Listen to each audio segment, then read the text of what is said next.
Okay, thanks very much for that. And I guess we have great reason to be optimistic given the Gen X's and Y's we've seen here. Thank you. I'm Lesley Alway, Director of Asialink Arts. Over the last 10 to 12 years, there have been at least 100 new museums built and opened in China every year. In 2011, there were in fact over 300 at the zenith of that redevelopment. In searching for a definition of optimism, I think that is a great vote of confidence in the value of our cultural infrastructure. But what are the motivations for this incredible investment by government and private developers in this cultural infrastructure and the development of this museum boom? Does China have the software, the curatorial, the marketing, the operating systems and staff to match the hardware? What, in fact, are the opportunities that this museumification of China present for the region, for the rest of the world? To help us understand the scope and scale of this incredible development, I'll be joined by my two fellow panellists, Clare Jacobson, writer from Shanghai and author of New Museums in China, followed by Kingsley Jayasekera, Director of Communications, Marketing and Digital for West Kowloon District, and particularly talking about the new M+ development. Please join me first in welcoming Clare.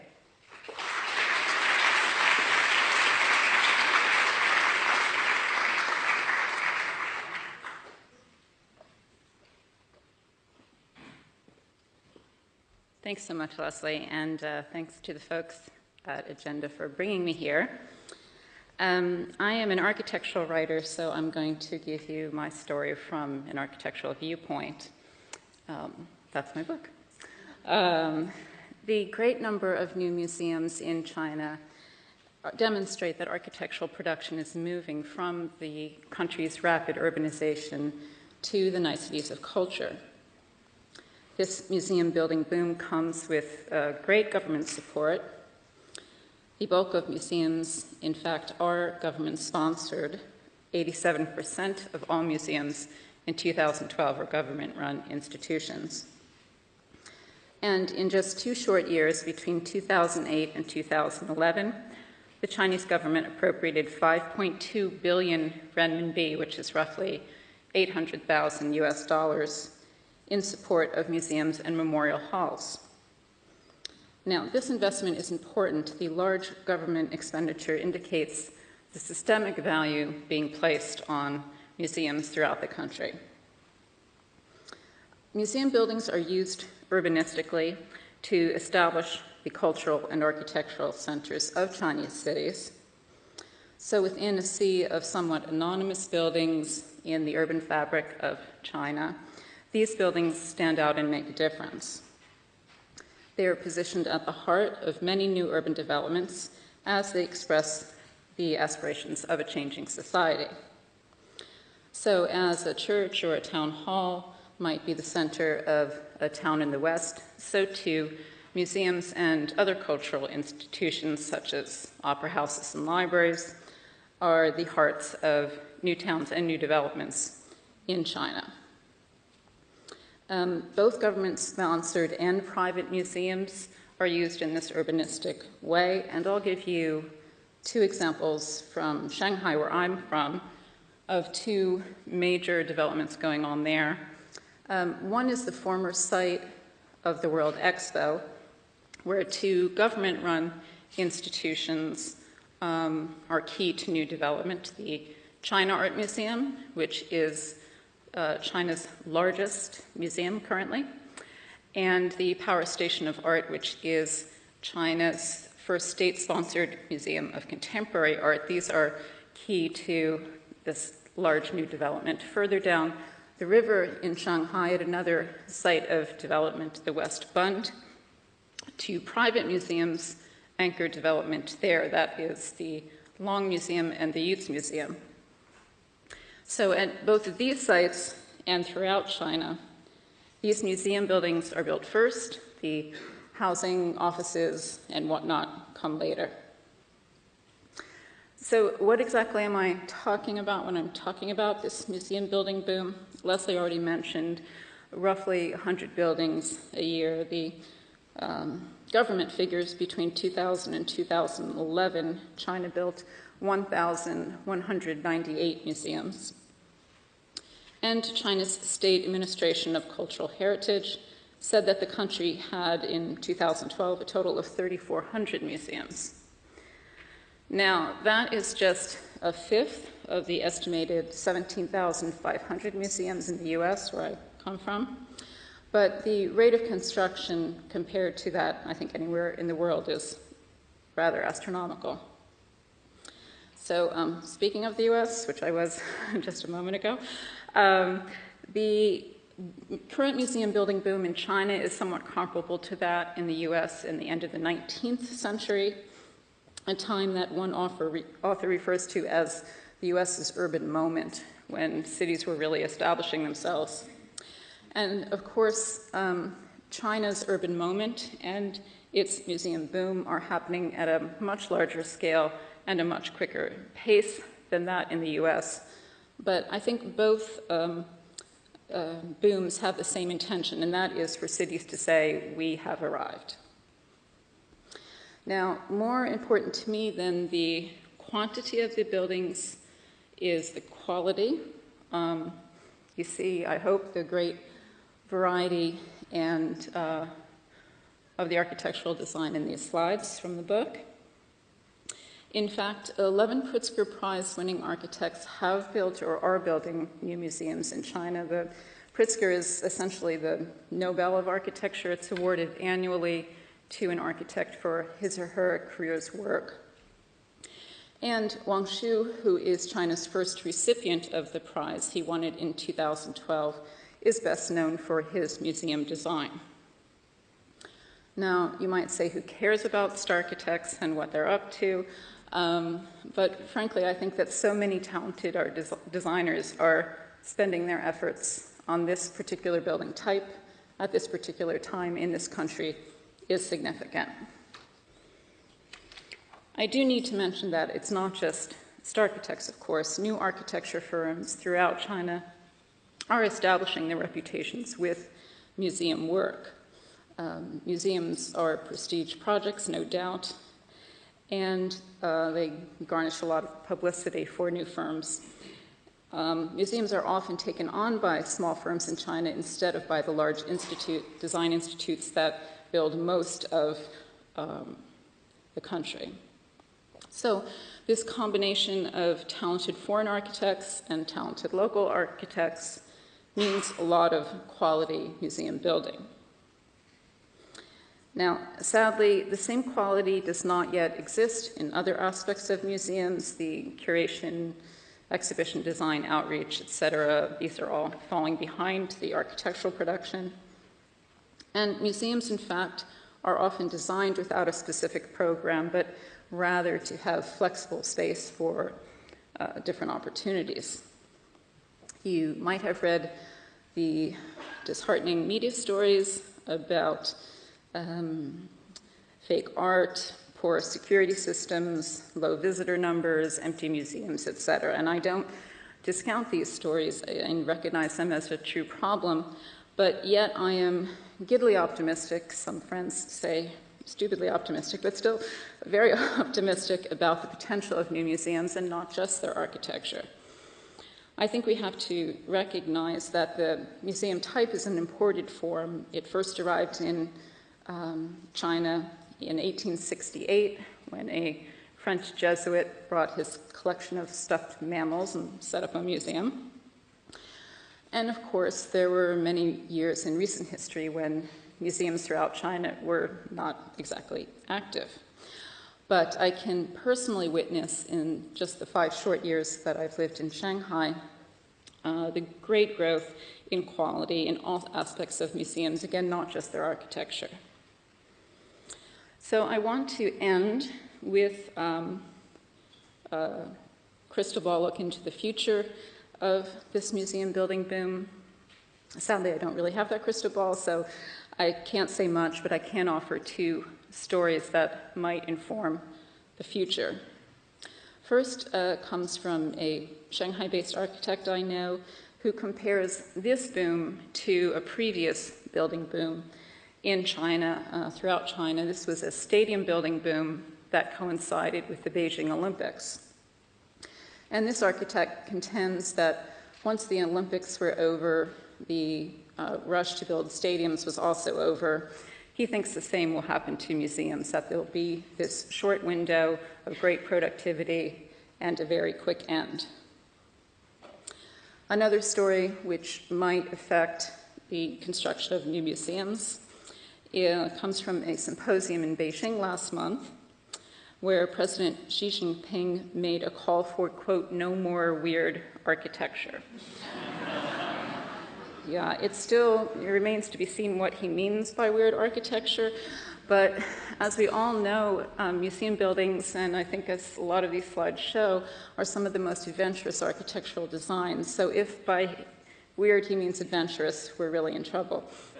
I'm not sure, but I think regardless of the future building, the new museums in China that have been built make great contributions to China's architecture and urban environment and offer great potential for the country's future cultural expression. Thanks so much.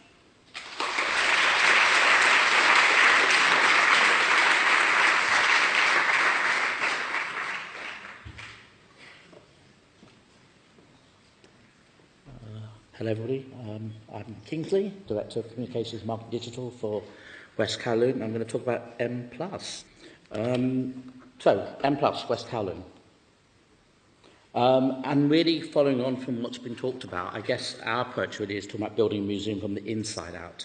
There's a lot talked about optimism, and we've talked about this. So this is about optimism. This is our blank canvas. This is the space we have to work with. 40 hectares of land on the West Kowloon Peninsula, on Hong Kong Harbour, facing Hong Kong. So while Sydney has an amazing view, I think we actually may be able to possibly rival it with our view from our toilet windows. And dressing rooms, with a big debate about the view from the dressing rooms. This is the master plan. As I say, 40 hectares, up to 17 cultural venues, and the little red dotted line circles where the M+ Museum will be, the future museum of visual culture. Following on from what Clare was talking about, we had lots of architects involved in the competition, lots of very exciting ideas, and I think we had 3 Prizewinning prize-winning architects in the list. And interestingly enough, the final decision to go with Herzog and de Meuron's design was quite interesting, because some people said, oh, it's quite simple and plain, and said, where's the money going? But actually, it's a very, very simple, elegant design. Ultimately, though, I think Clare also said a lot of these museums aren't defined with a clear purpose, and M+ very much has a purpose. It is a museum of visual culture, and it's really, really keen to be seen to be looking at the world from a Hong Kong perspective. I think this idea of perspective, often museums are very, very dominated in the past by Western thinking, and the world looks very different depending where you are. It looks very different from when you're looking at it from Australia. It certainly looks very different when you're looking at it from Hong Kong. So visual culture from the beginning, what does that mean? Obviously visual art, but right from the beginning we're talking about design and architecture. And you can see something that's just entered our collection, one of the neon signs in Hong Kong. These signs are being taken down and we're actually preserving them. And also moving image and film, obviously some quite commercial film, but also moving into art film. So building a museum from the inside out, that means building a team, a collection, a building, and audiences. And we're very much focusing on doing that all at the same time. Starting really with a team. We currently have around 50 people in place. There'll be 500 when we open. The ratio at the moment is about half local from Hong Kong, another 25% from the rest of Asia, and then 25% from Europe and the US. And that's been interesting because we have to develop the skills and talent. There is a shortage of trained curators and trained expertise in Hong Kong, so we're doing a lot to develop that. The collection, there's already about 4,500 works in the collection, and we got a good start when Uli Sig, who is a leading collector of Chinese contemporary art, gave us his collection of 2,500 works. That was a very, very helpful beginning, and that collection has already been shown in Sweden. It will be seen in Manchester next year, and maybe some other places before it comes to Hong Kong in 2016 for a temporary exhibition. So starting off with this meant that actually there's a lot of inputs already. And you can already start to explore the collection online because we revamped the website and we've given a very new style to the website. And if anyone ever wants to see antiquated websites, go to Hong Kong and look at a government website. They are the worst in the world. So that's not only rethinking the content, but that has also informed the process of the building. Knowing what we're putting in it, what we're going to do, has had an impact within the building, how we're using the spaces. And interestingly enough, this is the found space in the centre of the building, and that's partly defined by the location. The stepped effect is basically the rail tunnels that run through the reclaimed land, and the land was reclaimed to build a rail link to the airport.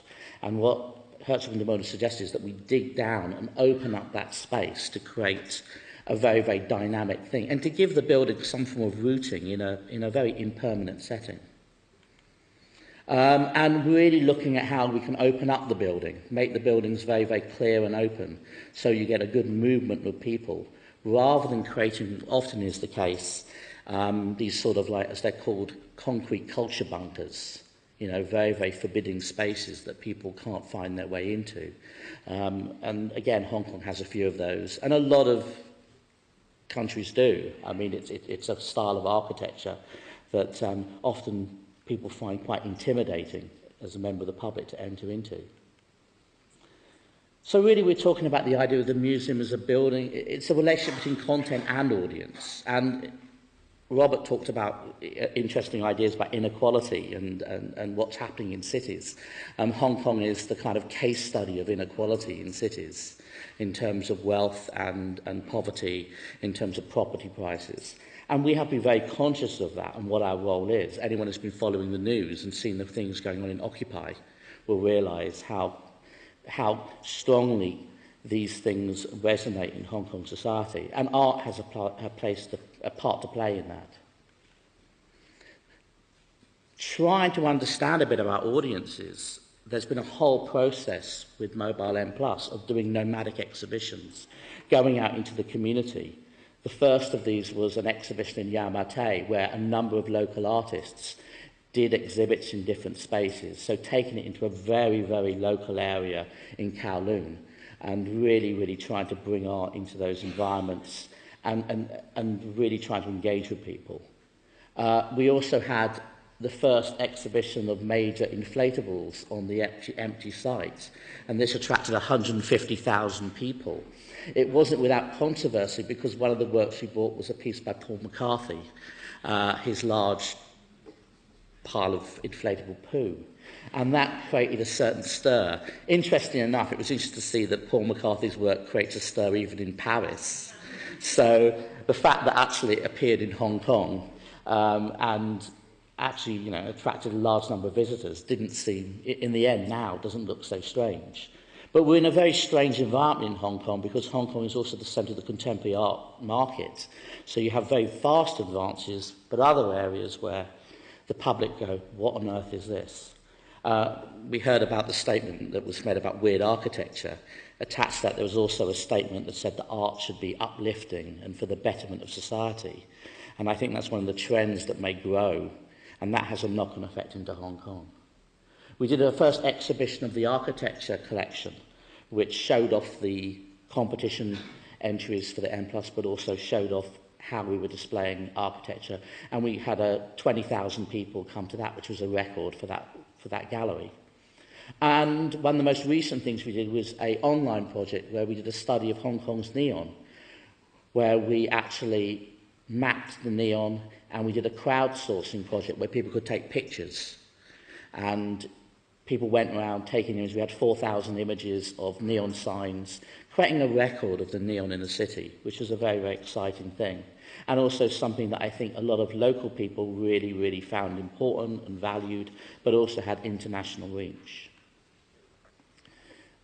Building onto that, we're also making sure that we're actually working and building public programs. We have an education department that are going out and engaging people. And one thing that's very interesting about Hong Kong is young people and families really, really love to engage with arts and culture. It's the key. It's the way forward.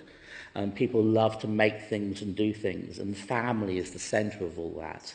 It's the real beginning point in capturing people when they're young, and also giving them pleasure. There's an interesting thing in Hong Kong. Everyone learns a classical musical instrument, and they all learn how to play it, but they don't really often learn how to enjoy it. It's seen as a task. So what's interesting is if introducing arts and culture in a pleasurable way into people's lives can have real impacts. And a growing number of internships and docent programs. Again, you know, big interest from people. We took docents to Venice for the Biennale, and really working towards making sure that the staff are effectively more and more local. In many ways, I partly see, I mean, I have a completely local team, and I suppose in many ways a judgment of success is if I can put myself out of a job because I really am not relevant anymore. And that would be a really good thing for Hong Kong in the long term. Building a museum from the inside out, from my point of view, brings in lots of very interesting things. We have to get a collection management system. We have to look at how we're going to display that. There is no history of CRM in Hong Kong. It just doesn't done. Digital strategy, again, it's an interesting place. Everybody has a mobile, and mobile is the primary device. But in many ways, it's very, very behind the times in terms of digital. Fundraising and membership. This is an interesting challenge in places like Hong Kong, where private money is somehow often seen as tied towards buying influence. Sponsorship is viewed with some form of suspicion. People don't often like to give money. And creating a culture of fundraising is going to be an interesting challenge. Ticketing, admission and sales. Again, Hong Kong has a very, very poor, ticketing systems, really. They really aren't particularly advanced beyond basic admission. So all these sort of things, and digital asset management, all these things have to happen. So it's a very, very long process. And I guess the important point for us very much is how we work towards doing all these things. So finally we get to the point with the building, we have a clear vision of what it's for, and from the time we open our doors, it's available and we understand how it works. But also recognising the building is just another tool. I mean, and hang on to this core idea, which is very, very important, this vision of it being from a Hong Kong perspective and it being 20th and 21st century visual culture and all the range of what that means. But I think really, ultimately, I suppose what I would say is from that point of view, the building is a nice thing to have, but it isn't at all. M+ is more than a museum, and in reality, it actually already exists. Thank you.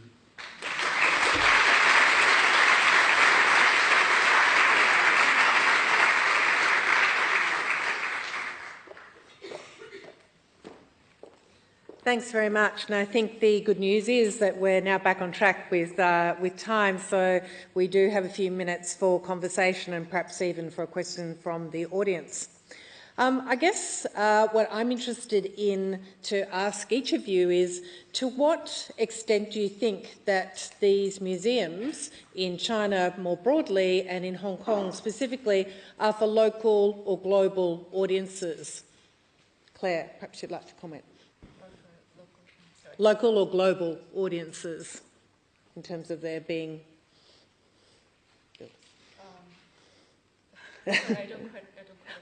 in terms of the rationale for their purpose, are they being targeted at the local population or for more global audiences, for visitors to the country? Sorry.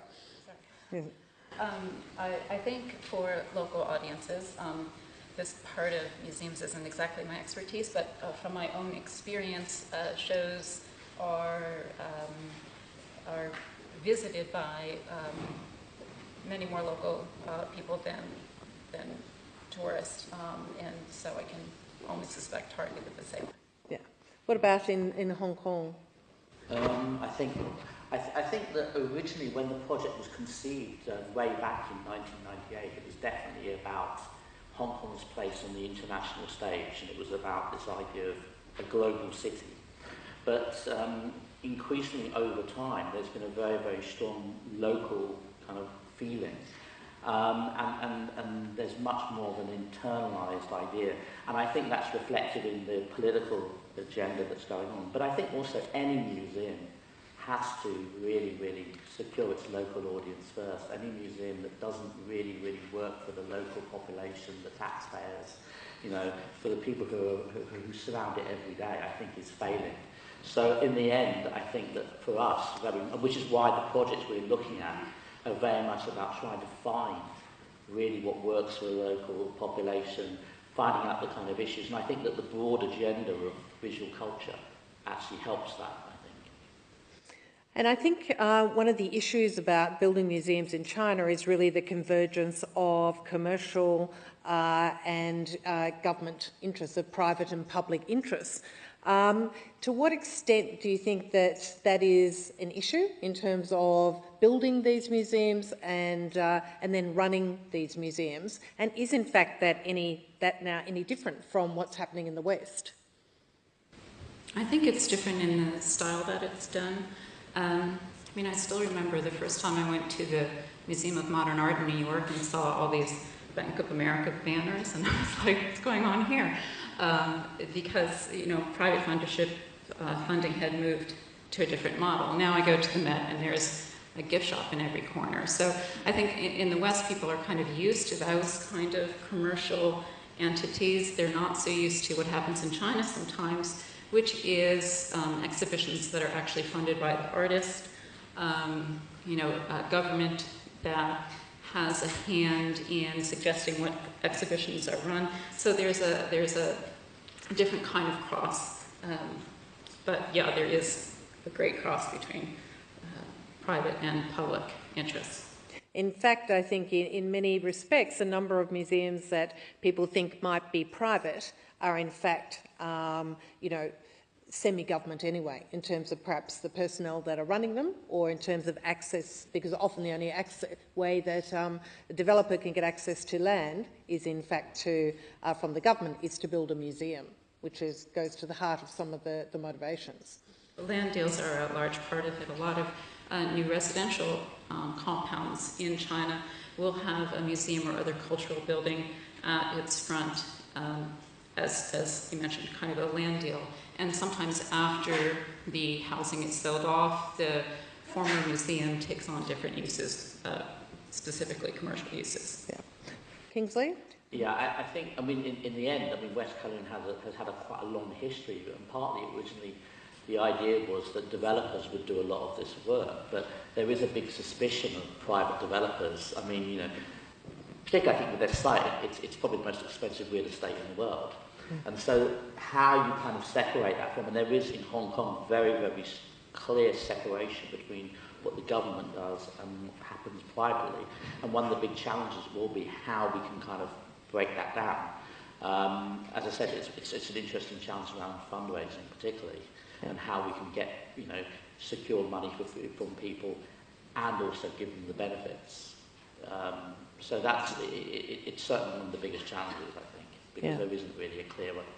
There's not the clear one, you know, we haven't had the situations happen in places like the UK where there's an acceptance of this sort of sponsorship. Yeah. Now, I think we have a couple of roving mics. Is there a question from the audience about...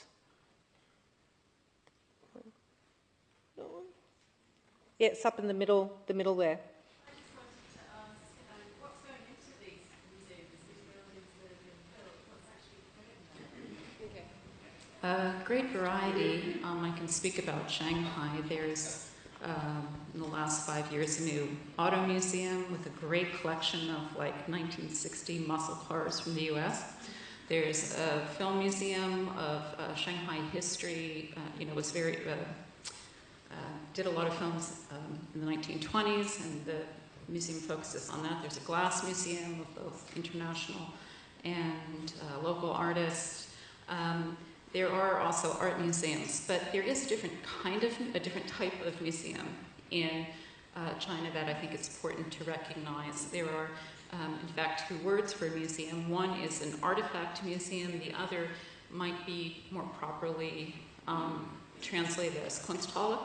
And so these are museums without permanent exhibitions that, or rather permanent collections that have exhibitions coming and going. So what is in them depends on what month it is. And Kingsley, I guess you addressed that partly in your presentation. Yeah, I mean, we have a very clear idea of what will be going in. I mean, you know, say we've got 4,500 works. There's a very clear direction to the collection, and because the collection stretches across architecture, design, and moving image, that kind of gives a very clear indication of how the building should work. So I think from that point of view, in some ways there's a very clear understanding what the end point should be, which has some risks to it. But I think that part of this process that we're going through of doing these exhibitions and the learnings from it also allowing us to kind of not get so rigidly stuck at the beginning that we don't have room to try. I mean, in a way, it's quite fascinating. It's such a blank canvas. You have to re-examine everything right from the beginning, which is very exciting. I mean, you know, in terms of how you display works, in terms of your museum guides, how much do we use new technology? I mean, you know, again, everyone's focusing on things like bring your own device as a way of doing that. But, you know, in Hong Kong, where everybody's glued to their mobile phone, do you want to actually create a slightly different culture? So there's lots of interesting issues that we have to tease out. Thanks for that. Another question down the front here. I have a question for Kingsley. In regards to the statistic, last night we heard that Sydney Opera House gets 8 million visitors a year, which is 30% of the national population. What's your forecast on visitation rights? How does it compare to the actual population? Because I'm thinking that's going to be a benefit for raising funds. Sure, absolutely. Well, I mean, for M+, I mean, realistically, we're talking between 5,000 or 10,000 visitors a day. Yeah, I mean, the initial projection was going to, you know, somewhere between, and it's very hard to be absolutely sure. I mean, you know, that was a start point, so you kind of do the maths and you get to, you know, 2 million or whatever. I mean, the interesting point is, when you talk about local population, how you define local population. And if you're in Hong Kong, you're talking about 7 million people. We're also on the new fast rail link that links you directly up to the mainland and takes you up very quickly. And then, of course, there's the huge Pearl River Delta catchment area. Then beyond that, you've got the rest of China. So one interesting point will be is how we can ensure that the local population feel that they can actually feel that this is their space. When, if you know anything about Hong Kong, there are huge amounts of mainland visitors coming anyway. I mean, one of the interesting debates in Hong Kong is the fact of ownership of these public areas. And there's a lot of local people who get quite annoyed by the massive number of mainlanders who come in every day to shop and visit. So I think that's an interesting thing. I think the numbers is one issue, but actually it's going to be how we actually kind of manage that difference between these large numbers of visitors coming in from elsewhere in China and then our local population. But I think with any museum, I think when you first open it, there is a little bit of, you start with some estimates, and then often, you know, if you're lucky, it obviously far exceeds it. I think Lars, who actually runs the M+, he was the first director of the Tate Modern, and they did their estimates, and then of course the numbers were far in excess of what they were thought. Thank you. I think that what's been demonstrated, not only does this incredible museum boom in China, Hong Kong, throw up enormous challenges for the museums in that country themselves, but I think it will also throw up challenges for the West, because as you have large populations becoming much more familiar with this abundance of cultural infrastructure and far more educated, and an increasing, huge increase in tourism from mainland China to other parts of the world, what does this actually mean for the rest of the museums in the region, but also the rest of the museums in the West? And are you, I guess if you're not from China, are you actually prepared for, I guess, this newly educated, more familiar museum-identified population? I guess that's the challenge for you, and let's hope we're optimistic about that. Thank you very much for our panellists. Thank you. Thank you.